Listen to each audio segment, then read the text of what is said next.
Good morning everyone. चलिए, आप लोगों ने सबने अपना अपना रिजल्ट देखा। सबके रिजल्ट जो है वो आउट किए गए। अब जो सबसे हाईएस्ट मार्क्स आया है वो है दीपक कुमार का। तो इन्हीं का मैं जो रिजल्ट है वो शो आउट करूँगी। फिर आगे देखेंगे इन्होंने कौन कौन से सवाल का जो है सही आंसर दिया और कौन कौन से मिस्टेक हुए हैं। ठीक है, तो इन्होंने 50 क्वेश्चन में 41 अटेम्प्ट किए हैं। 50 अटेम्प्ट किए, 41 राइट आंसर है और 9 जो है वो इनकरेक्ट आंसर है। तो चलिए देखते हैं। आज का पहला जो सोल्यूशन क्लास का पहला सवाल है वो first question, CO2 carbon dioxide अग्निशामक निम्नलिखित में से किन प्रकार की अग्नि को बुझाने के काम में आता है। ये सेफ्टी से रिलेटेड क्वेश्चन है, आप लोग पढ़ चुके हैं क्योंकि थ्योरी का पहला जो चैप्टर है वो चैप्टर ही सेफ्टी से है, क्योंकि सेफ्टी जो है बहुत जरूरी है। CO2 अग्निशामक यंत्र, फायर एक्सटिंग्यूजर है CO2 टाइप का, कार्बन डाइऑक्साइड टाइप का। तो जो आग लगने की कैटेगरीज बताया गया था, क्लासिफिकेशन में थी, क्लासिफाइड किया गया class A, class B, class C, class D, इस तरह से।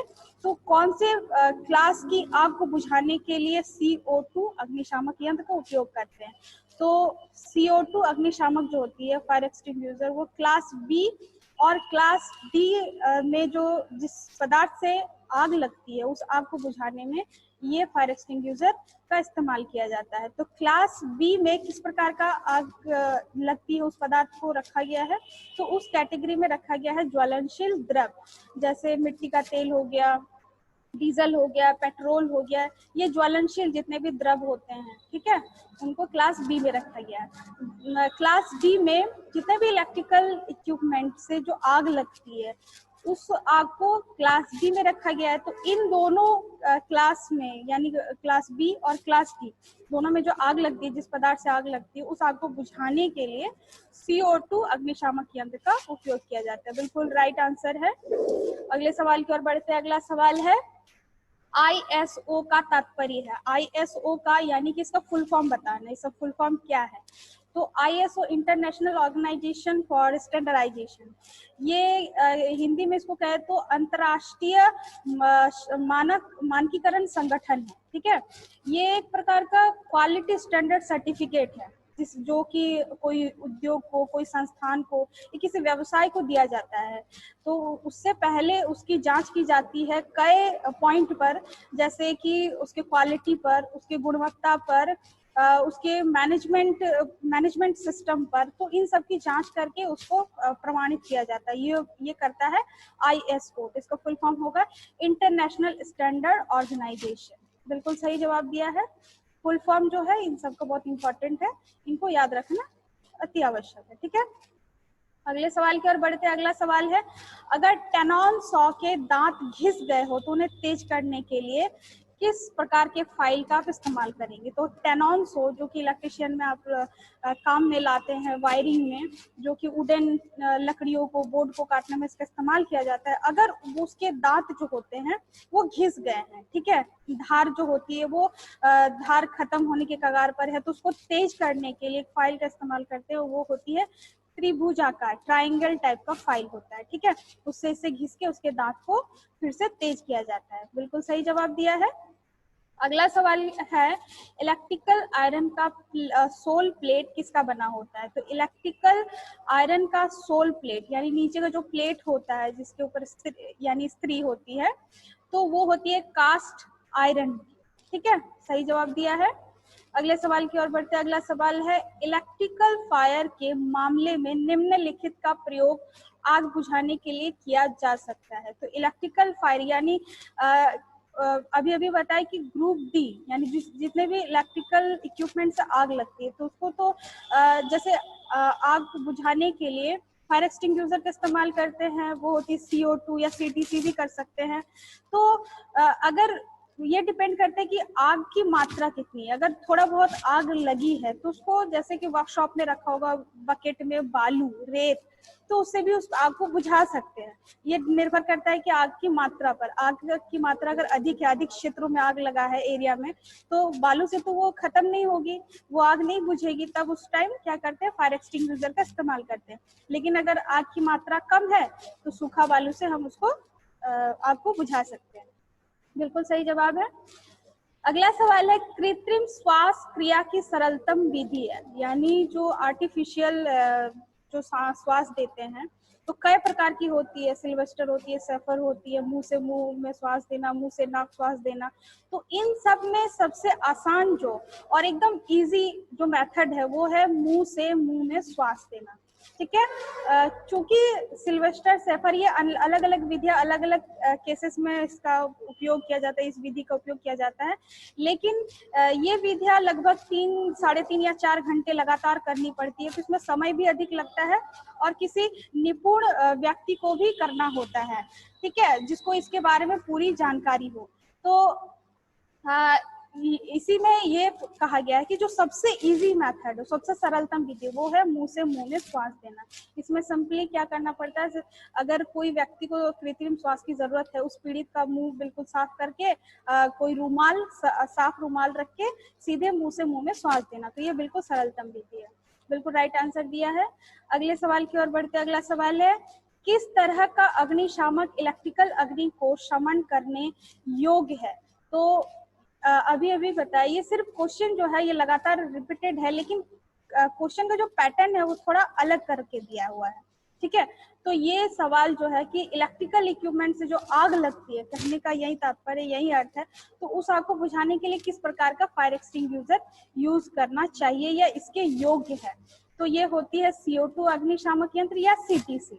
ये सबका उपयोग कर सकते हैं। चूंकि ये ऑप्शन में CO2 दिया हुआ है तो उसी का टिक करेंगे। ठीक है, बिल्कुल सही जवाब दिया है। अगले सवाल की ओर बढ़ते हैं। अगला सवाल है, किसके अनुसार हथौड़ा को वर्गीकृत किया जाता है, यानी हैमर?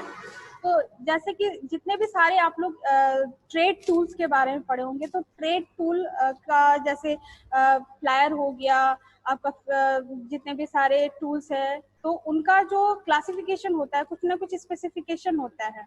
ठीक है, कि उसकी लंबाई कितनी लेनी चाहिए, इलेक्ट्रिशियन में प्लायर कितनी लंबाई लेनी चाहिए, आपका स्क्रू ड्राइवर एक्सेट्रा, इन सब का कितना लेना चाहिए साइज। तो उसी प्रकार से ये जो हथौड़ा होता है उसका क्लासिफिकेशन कैसे किया जाता है, क्योंकि साइज अलग अलग होता है, अलग अलग कार्यों में अलग अलग प्रकार का हथौड़ा उपयोग किया जाता है। तो इसको क्लासिफिकेशन किया जाता है इसके वजन से, इसके भार से। 200 ग्राम, 250 ग्राम, 500 ग्राम, 1 किलो, और इसके साइज के अकॉर्डिंग भी किया जाता है। ठीक है, अलग अलग टाइप होते हैं, तो इस प्रकार से इनका क्लासिफिकेशन किया जाता है। बिल्कुल सही जवाब दिया है, केवल ढांचे का आकार और भार से। अगले सवाल की ओर बढ़ते। अगला सवाल है, किसी करंट ट्रांसफार्मर के एकल चक्र प्राथमिक में चक्र 10:1 के अनुपात है कि निम्न में से कौन एक प्राथमिक धारा है यदि द्वितीयक में मापी गई धारा 2 एम्पियर है? तो बात करें करंट ट्रांसफार्मर की, तो करंट ट्रांसफार्मर क्या होता है, तो जैसे अधिक करंट को मेजर करने के लिए ये प्रकार है एक इंस्ट्रूमेंट ट्रांसफार्मर का। ये 2 प्रकार का होता है, मैंने पिछले सोल्यूशन क्लास में बताया था, एक CT और एक PT, आपने भी पढ़ा है। तो ये बात हो रही है करंट ट्रांसफार्मर की। तो करंट ट्रांसफार्मर जो है, जैसे हाई टेंशन में अधिक करंट को मेजर करने के लिए इस प्रकार का करंट ट्रांसफार्मर का उपयोग किया जाता है। इसमें क्या होता है कि प्राइमरी में कम वाइंडिंग होती है, लगभग 1 या 2, और मोटे वायर की, और सेकेंडरी वाइंडिंग जो होती है कम साइज यानी पतले वायर की, अधिक टर्न से। ठीक है, इस प्रकार से वो क्या करता है कि अधिक करंट को लेके उसको अपचय करके, ठीक है, यानी कि स्टेप डाउन करके, करंट को स्टेप डाउन करके, और उसी में सेकेंडरी में क्या किया जाता है, एक अमीटर को कनेक्ट किया जाता है। फिर उस अमीटर को एक रेंज में डाला जाता है, जैसे 100 या 200 करंट को मेजर करके सेकेंडरी में 5 एम्पियर में लाता है। ठीक है, इतना कम में लाके फिर अमीटर से एक अनुपातिक चिन्ह मार्क करके फिर उसका रेशियो निकाल के एग्जैक्टली जो करंट होता है उसको निकाला जाता है। ठीक है, तो तो इसमें इस सवाल में ये है कि एकल चक्र प्राथमिक में इतना अनुपात है 10:1, ठीक है, ये प्राइमरी का है और ये सेकेंडरी का है। तो ये कह रहा है कि अगर द्वितीयक में एम्पियर जो होगी वो 2 एम्पियर है, तो प्राइमरी में कितना एम्पियर है? तो क्योंकि द्वितीयक का अनुपात 1 है, तो द्वितीयक का अनुपात 1 है और करंट भी 2 है, तो हम सीधे सीधे क्या करेंगे, इसको प्राइमरी के साथ मल्टीपल करेंगे, क्योंकि प्राइमरी में कितने चक्र है? 10 गुणे 2 यानी 20 एम्पियर। बिल्कुल सही जवाब है। अगले सवाल की ओर बढ़ते हैं। अगला सवाल है, किसी चालक का प्रतिरोध उसकी लंबाई के क्या होता है? डायरेक्टली प्रोपोर्शनल होता है या इनवर्सली प्रोपोर्शनल होता है? तो चालक का जो प्रतिरोध होता है, ठीक है, जैसे स्पेसिफिक रेजिस्टेंस के बारे में आप लोग पढ़ा ही होगा, रेजिस्टेंस जो होता है वो R/L फॉर्मूला, यानी जैसे जैसे उसकी लंबाई बढ़ेंगे तो जो रेजिस्टेंस होगा वो इंक्रीज करेगा, यानी उसके डायरेक्टली प्रोपोर्शनल, लेकिन उसके क्रॉस सेक्शनल एरिया अगर बढ़ेगी तो रेजिस्टेंस का मान क्या होगा? घट जाएगा, ठीक है। तो इस तरह से क्या हुआ, चालक का जो रेजिस्टेंस होता है लंबाई के साथ साथ रेजिस्टेंस भी उसकी बढ़ती है, यानी समानुपाती होता है। बिल्कुल सही जवाब दिया है। अगले सवाल की ओर बढ़ते हैं। अगला सवाल है, किसी तार का प्रतिरोध निम्नलिखित के व्यतिक्रमानुपाती होता है, यानी इनवर्सली प्रोपोर्शनल होता है। कोई भी तार है, कंडक्टर है, उसका जो रेजिस्टेंस है किसके व्यतिक्रमानुपाती होता है? तो उसके क्रॉस सेक्शनल एरिया पर। जैसे अभी बताया कि क्रॉस सेक्शनल एरिया जैसे इंक्रीज करेगा रेजिस्टेंस का मान जो है वो घटेगा। अगर रेजिस्टेंस का मान बढ़ रहा है यानी क्रॉस सेक्शनल एरिया उसका कम है, ठीक है। तो कोई भी अगर आपका मोटा वायर है, क्रॉस सेक्शनल एरिया अधिक है, दैट मीन्स उसका रेजिस्टेंस कम है, और अगर क्रॉस सेक्शनल एरिया कम है दैट मीन्स कि उसका रेजिस्टेंस अधिक है। तो इस तरह से इसका इनवर्सली प्रोपोर्शनल होता है। बिल्कुल सही जवाब है। अनुप्रस्थ काट का क्षेत्रफल होता है, ये अनुप्रस्थ काट का क्षेत्रफल जो है वो रेजिस्टेंस के व्यतिक्रमानुपाती होता है।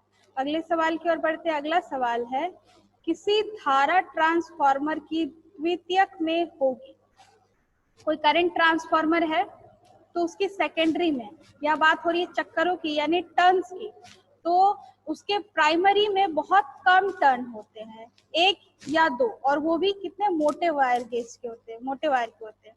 लेकिन जो सेकेंडरी वाइंडिंग होती है, सेकेंडरी में जो टर्न्स होते हैं वो अधिक होते हैं प्राइमरी की अपेक्षा और पतले गेज के होते हैं। तो इसका बिल्कुल राइट आंसर दिया है। अगले सवाल की ओर बढ़ते हैं। नेक्स्ट 13 नंबर क्वेश्चन है, किसी स्टेप अप ट्रांसफार्मर के उपयोग द्वारा निम्न में से क्या बढ़ाई जा सकती है? तो ट्रांसफार्मर में हम जनरली क्या करते हैं, वोल्टेज को स्टेप अप करते हैं, स्टेप डाउन करते हैं, यानी उसके वोल्टेज को बढ़ाते हैं या तो घटाते हैं, ठीक है। तो ये स्टेप अप ट्रांसफार्मर की बात हो रही है तो हम उसमें क्या करते हैं, वोल्टेज को बढ़ाते हैं। अगर यही स्टेप डाउन की बात होती है, स्टेप डाउन ट्रांसफार्मर में वोल्टेज को घटाया जाता है, ठीक है। तो इसका बिल्कुल राइट आंसर है। अगले सवाल की ओर बढ़ते हैं। अगला सवाल है, कोर प्रकार के ट्रांसफार्मर में कितने चुंबकीय पथ बनते हैं, यानी जो ट्रांसफार्मर होते हैं, ठीक है, ये इनकी भी कई प्रकार की क्लासिफिकेशन, ये भी बहुत प्रकार के होते हैं। तो कोर के प्रकार से देखें तो कोर के अकॉर्डिंग इनको क्लासिफाइड किया गया है 3 वर्ग में। एक होता है कोर, दूसरा शेल टाइप, तीसरा होता है बैरी टाइप। तो कोर टाइप में क्या होता है कि एल स्टैंपिंग जो होता है 2 एल से बनाया जाता है, और दोनों जो उनकी भुजा होती है, एक में प्राइमरी वाइंडिंग करते हैं और दूसरे में सेकेंडरी वाइंडिंग करते हैं। यही अगर सेल की बात कर ले तो वो होती है ई और आई मिल के, ठीक है। स्टैंपिंग जो होते हैं उनकी जो कोर होती है वो ई और आई मिल के बनती है, और जो बीच वाली भुजा होती है उसमें पहले प्राइमरी वाइंडिंग होती है और उसी के ऊपर सेकेंडरी वाइंडिंग होती है। तो इस प्रकार से कोर वाले में क्या होता है, मैग्नेटिक का जो पथ बनता है, मार्ग बनता है, वो सिर्फ एक होता है, लेकिन शेल टाइप में 2 होता है। बैरी प्रकार में तो बहुत अधिक होता है, अनेक प्रकार के होते हैं, ठीक है। इसके बारे में पिछले क्लास में इसका डिस्कशन हुआ था। बिल्कुल सही जवाब दिया है, केवल एक होता है उसका चुंबकीय मार्ग। अगला सवाल की ओर बढ़ते हैं। अगला सवाल है, गली को प्रकाशित करने के लिए निम्न में से कौन सा ट्रांसफार्मर उपयोग होता है? तो गली जो होती है उसको प्रकाशित करने के लिए जो ट्रांसफार्मर होता है वो कांस्टेंट करंट ट्रांसफार्मर होता है। बिल्कुल सही जवाब दिया है। अगले सवाल की ओर बढ़ते हैं। अगला सवाल है, घाव को भरने के लिए प्राथमिक उपचार के डब्बे में क्या चीज की ट्यूब होनी चाहिए? तो देखो, फर्स्ट एड बॉक्स होती है, वर्कशॉप में जहाँ पे कार्यस्थल है, कार्य हो रही है, तो हो सकती है अचानक से कहीं किसी को भी चोट लग सकती है, दुर्घटना हो सकती है, उस वक्त फर्स्ट एड दिया जाता है। फर्स्ट एड बॉक्स में कुछ जरूरी जो होती है वो चीजें होनी चाहिए। तो इनमें से घाव के लिए, अचानक घाव लग गया, रक्त प्रवाह हो रहा है, तो वहां पे घाव पे बिटाडिन का इस्तेमाल होता है, ना कि ये फेयर एंड लवली। ये गलत आंसर दे रखा है। फेयर एंड लवली तो रेगुलर जो रोजाना यूज करते हैं फेयरनेस क्रीम है। विटाडीन जो है उसमें यूज किया जाता है, ठीक है, जब कोई घाव लग जाते चोट पर। अगले सवाल की ओर बढ़ते हैं। अगला सवाल है, चालक की लंबाई में वृद्धि होने पर उसके प्रतिरोध का मान क्या होता है? सवाल जो है इम्पोर्टेंट है, इजी भी है। तो चालक की लंबाई अगर हम बढ़ा रहे हैं, कोई वायर है, तो उसका रेजिस्टेंस का मान भी बढ़ता है, लेकिन क्रॉस सेक्शनल एरिया क्या हो जाएगा? अगर लंबा रेजिस्टेंस का मान अगर बढ़ेगा तो क्रॉस सेक्शनल एरिया यानी कि उसका कम है, ठीक है। इसके बारे में काफी टाइम से डिस्कस हो रही है और पहले भी बहुत बार बताया जा चुका है। तो इसका राइट आंसर है बढ़ेगा। अगले सवाल की ओर बढ़ते हैं। जब किसी एम्पलीफायर की तुलना की जाती है तो ट्रांसफार्मर नहीं कर सकते। ट्रांसफार्मर के बारे में पहले ही जानते हैं कि ये क्या करता है। जो ट्रांसफार्मर होती है ये स्टेप अप या स्टेप डाउन होती है, ठीक है। इसमें फ्रीक्वेंसी का मान सेम रहता है, प्राइमरी में वही रहेगा, सेकेंडरी में भी सेम वही रहेगा, ठीक है। इसमें क्या होता है कि ये पावर को नहीं बढ़ा सकता, जो पावर होती है, लेकिन एम्पलीफायर जो होता है वो बढ़ा सकता है, लेकिन ट्रांसफार्मर नहीं होती। इन दोनों में ये अंतर है। तो बिल्कुल सही जवाब दिया है। एम्पलीफायर की तुलना में ट्रांसफार्मर आउटपुट पावर को नहीं बढ़ा सकता है। अगले सवाल की ओर बढ़ते हैं। अगला सवाल है, जब किसी स्टेप अप ट्रांसफार्मर की द्वितीय की तुलना की जाती है तो प्राइमरी में होगी। देखो, स्टेप अप ट्रांसफार्मर की बात हो रही है, तो स्टेप अप ट्रांसफार्मर में दो वाइंडिंग होगी, एक प्राइमरी और एक सेकेंडरी। स्टेप अप में क्या होता है, प्राइमरी की अपेक्षा सेकेंडरी में अधिक वाइंडिंग होती है, ठीक है। तो इसमें ये सवाल है कि ट्रांसफार्मर है स्टेप अप की, तो उसकी द्वितीय की तुलना में प्राइमरी में क्या होगा?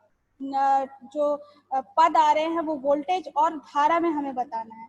तो वाइंडिंग हो रही है सेकेंडरी की ज्यादा, प्राइमरी से अधिक, टर्न उसमें अधिक होगा सेकेंडरी में, यानी कि वोल्टेज भी सेकेंडरी में अधिक होगा। तो प्राइमरी में क्या होगा, वोल्टेज कम होगा उसकी तुलना में, यानी निम्न वोल्टेज। लेकिन इसमें एक चीज क्या होता है कि जिधर वोल्टेज हाई होता है उधर करंट का मान कम होता है। जिस साइड करंट का मान अधिक होगा उधर उस साइड का वोल्टेज कम होगा, ठीक है। चूंकि ये स्टेप अप ट्रांसफार्मर है, सेकेंडरी में अधिक वोल्टेज है, तो करंट का मान क्या होगा, कम होगा। जस्ट इन दोनों को उल्टा प्राइमरी में होगा। प्राइमरी में क्या, कम टर्न कम वोल्टेज, तो कम वोल्टेज तो हाई करंट, ठीक है। बिल्कुल सही जवाब है। अगले सवाल की ओर बढ़ते हैं। अगला सवाल है, जब वाटमीटर को सीटी और पीटी के साथ इस्तेमाल किया जाता है तो वास्तविक पावर खपत को मापने के लिए कौन सा सूत्र का उपयोग में लाया जाता है? देखो, वाटमीटर है, सीटी यानी करंट ट्रांसफार्मर, पीटी यानी पोटेंशियल ट्रांसफार्मर, इनको एक साथ इस्तेमाल किया जा रहा है। तो रियल पावर जो होगा वो कंजम्पशन, उसको मेजर करने के लिए एक फॉर्मूला होता है, वो होता है वाटमीटर का जो जितना रीडिंग होगा, सीटी का रेशियो और पीटी का रेशियो, तीनों को हम क्या करेंगे, एक साथ मल्टीप्लाई करेंगे। तो इससे हमें क्या मिलेगा, जो रियल पावर कंजम्पशन होगी वो हमें मिल जाएगी। तो इसका राइट आंसर भी दिया है, वाटमीटर का पाठ्यांक यानी उसका रीडिंग इंटू सीटी का अनुपात इंटू पीटी का अनुपात, तीनों का मल्टीप्लीकेशन। अगले सवाल की ओर बढ़ते हैं। अगला सवाल है, ट्रांसफार्मर अनुपात के को निर्धारित करने का सूत्र क्या है? देखो, ट्रांसफार्मर अनुपात जो होती है के, उसको ट्रांसफॉर्मेशन रेशियो भी कहते हैं। ये जो होता है वो ट्रांसफार्मर जैसे प्राइमरी और सेकेंडरी में दोनों में टर्न्स का रेशियो या तो स्टेप अप होगा या तो स्टेप डाउन होगा। तो क्या होगा कि टर्न में कुछ ना कुछ रेशियो होगा, अलग अलग टर्न होंगे, दोनों का रेशियो, और साथ ही उन दोनों में जो ईएमएफ उत्पन्न होगा प्राइमरी और सेकेंडरी, उन दोनों का अनुपात, साथ ही उनमें उन दोनों में जो जितना करंट उत्पन्न होगा उनका अनुपात। यानी कि इन शॉर्ट कहे तो इस तरह से ले सकते हैं N2 अपॉन N1, जहां N2 है सेकेंडरी का टर्न और N1 है प्राइमरी का टर्न, नंबर ऑफ टर्न, बराबर E2 अपॉन E1, यानी सेकेंडरी का ईएमएफ कितना उत्पन्न हो रहा है वो वैल्यू अपॉन जो प्राइमरी का ईएमएफ उत्पन्न हो रहा है वो is equals to I1 upon I2। I1 यानी प्राइमरी में जितना करंट उत्पन्न हो रहा है अपॉन सेकेंडरी में कितना करंट उत्पन्न हो रहा है। ये फॉर्मूला जो होता है वो ट्रांसफार्मर अनुपात होता है, जिसे के से इंडिकेट करते हैं, दर्शाते हैं। अगले सवाल की ओर बढ़ते हैं। अगला सवाल है, ट्रांसफार्मर के अंदर प्रवेश करने वाली नमी को रोकने के लिए ब्रीदर में किस पदार्थ का इस्तेमाल होता है। तो ट्रांसफार्मर के अंदर जो एयर में जो मॉइस्चर होते हैं उसको ट्रांसफार्मर के अंदर रोका जाता है। क्यों? क्योंकि उसमें जो ऑयल यूज होता है वो ऑयल को नमी रहित रखना पड़ता है, नहीं तो उसके जो इंसुलेशन प्रॉपर्टीज होगा वो धीरे धीरे खत्म हो जाएगा। उसमें जो प्रॉपर्टीज होती है वो खत्म होने लगती है। इस वजह से क्या होता है कि नमी को अंदर नहीं जाने दिया जाता। तो इसीलिए ब्रीदर में एक पदार्थ का इस्तेमाल किया जाता है, वो होती है सिलिका जेल। सिलिका जेल जो होती है उससे स्टार्टिंग में वो तो शुष्क में नीले कलर का होता है, शुष्क में सिलिका जेल जो होता है वो नीला कलर का होता है। जब धीरे धीरे नमी अंदर जाती है और ये उसको सोखने का काम करती है। जब वो सोखते सोखते एक टाइम आता है कि उसकी लिमिटेशन खत्म हो जाती है, तो उस टाइम उसकी कलर जो होती है गुलाबी कलर हो जाती है, पिंक कलर की हो जाती है। और ये ऐसे ट्रांसपेरेंट शीशे में रखा जाता है ताकि वो विजुअली देख सके, जो आसपास है ट्रांसफार्मर के मेंटेनर वो वहां के देख सके कि वो उसका कलर क्या है। अगर वो पिंक दिख जाए इसका अर्थ ये होता है कि उसको तुरंत से तुरंत बदल दिया जाए। ठीक है, बिल्कुल सही जवाब दिया है, सिलिका जेल। ट्रांसफार्मर के अंदर प्रवेश करने वाली जो नमी को रोकने के लिए ब्रीदर में इस पदार्थ का इस्तेमाल होता है वो सिलिका जेल। अगले सवाल की ओर बढ़ते। अगला सवाल है, ट्रांसफार्मर के विद्युत वाहक बल समीकरण क्या है। तो ट्रांसफार्मर के विद्युत वाहक बल समीकरण जो है होता है 4.44 φm/Fn, यानी φm है मैक्सिमम फ्लक्स जिसको वेबर मेजर कर सकते हैं, f है फ्रीक्वेंसी और n है नंबर ऑफ टर्न। तो यहाँ fm को हम bm इंटू a में भी ले सकते हैं, क्योंकि fm जो फ्लक्स होता है वो हमारा फ्लक्स जो घनत्व होता है और कोर का क्रॉस सेक्शनल एरिया, इन दोनों को मल्टीप्लीकेशन के बराबर होता है। ठीक है, यानी फ्लक्स घनत्व तो क्या होता है, फ्लक्स अपॉन एरिया। ठीक है, तो इस तरह से हम इस तरह से भी लिख सकते हैं 4.44 into bm into a into phi into n। ठीक है, तो ये दोनों समीकरण हम ट्रांसफार्मर के ईएमएफ को निकाल सकते हैं समीकरण से। इक्वेशन जो है दोनों इक्वेशन ऑप्शन में दिया गया था, बिल्कुल राइट आंसर दिया है। दोनों समीकरण हम इसमें इस्तेमाल कर सकते हैं। अगले सवाल की ओर बढ़ते हैं। अगला सवाल है, ट्रांसफार्मर किस सिद्धांत पर कार्य करता है। तो ट्रांसफार्मर जो है वो म्यूचुअल इंडक्टेंस पर काम करता है, जिसका हिंदी है पारस्परिक प्रेरण। बिल्कुल सही जवाब दिया है। अगला सवाल है 25वां, ट्रांसफार्मर की इनपुट और आउटपुट की इकाई क्या होगी जब ऑल डे दक्षता यानी इफिशियंसी परिकलित की जाती है। तो ट्रांसफार्मर की इनपुट और आउटपुट की इकाई जो होती है वो kWh यानी किलोवाट आवर में होगी, जब वो उसकी ऑल डे इफिशियंसी को कैलकुलेट किया जाता है। ठीक है, इस तरह से हम इसकी इनपुट और आउटपुट की जो इकाई होगी वो किलोवाट आवर में मिलेगी, यानी kWh। ठीक है, ये थी 25 क्वेश्चन। इसके बाद हम लोग 2 मिनट का ब्रेक लेते हैं, उसके बाद हम लोग अगले 26 नंबर से हम लोग आगे कंटिन्यू करेंगे। ठीक है।